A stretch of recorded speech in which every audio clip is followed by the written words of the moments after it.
চেন্নাইয়ে বড় ব্যবধানে হারলো বাংলাদেশ। প্রথম ইনিংসের পরই চেন্নাই টেস্টের ভাগ্য নির্ধারণ হয়ে যায় অনেকটাই, হার অবধারিত হয়ে যায় বাংলাদেশে। তবুও যদি কিন্তুর অপেক্ষায় ছিল সমর্থকরা। অনিশ্চয়তার খেলা ক্রিকেটে যদি অবিশ্বাস্য কিছু ঘটে যায়, অবশ্য জিততে হলে অবিশ্বাস্য কিছুই করতে হতো সাকিব শান্তদের। টেস্ট ক্রিকেটের ইতিহাসের 5 শতাধিক রান তারা করে এখন পর্যন্ত জেতেনি কোনো দল। বাংলাদেশকে তাই নতুন ইতিহাস গড়তেই হতো। তবে টাইগারেরা পারেনি তেমন কিছু করতে। এম চিদাম্বর স্টেডিয়ামে 515 রানের লক্ষ্য তারায় গুটিয়ে গেছে 234 রান। 281 রানের বিশাল জয় পেয়েছে ভারত। একই সাথে 2 ম্যাচের টেস্ট সিরিজে 1-0 এগিয়ে গেল স্বাগতিকেরা। বৃহস্পতিবার শুরু হওয়া টেস্টে টসে হেরে আগে ব্যাট করে প্রথম ইনিংসে 376 রান করে ভারত। শতক হাঁকা রবীন্দ্র জাদেজা ও রবিচন্দ্র অশ্বিন। বাংলাদেশের হয়ে 5 উইকেটে নেন হাসান মাহমুদ। জবাবে মাত্র 149 রানেই গুটিয়ে যায় বাংলাদেশ। কেউ পায়নি 50ও। 227 রানের লিড নিয়ে দ্বিতীয় ইনিংসে ভারত 4 উইকেটে আরো 287 রান তুলে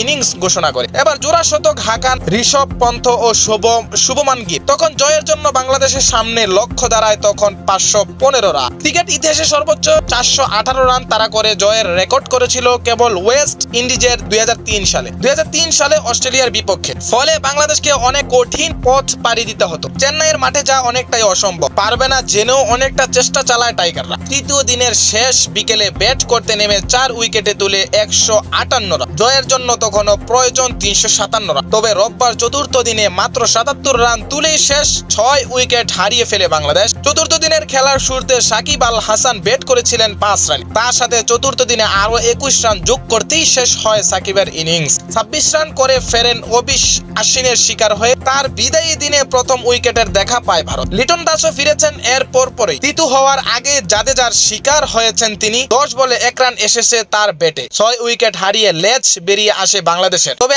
আগের দিন 50 করা নাজমুল শান্ত একাই লড়াই অব্যাহত রাখেন। 122 রানের মাথায় অবশ্য আর পারেননি শান্ত। 127 বলে 82 রান করে থামেন তিনি। যার শিকার হয়ে ফেরেন সাজ ঘরে। আগে মেহেদী মিরাজও ফেরেন মাত্র 8 রানে। শিকার আশ্বিনের বাকিদের কেউ আর 2 উইকেট যেতে পারেননি। 80 রানে 6 উইকেট নেন আশ্বিন। উইকেট নিয়েছিলেন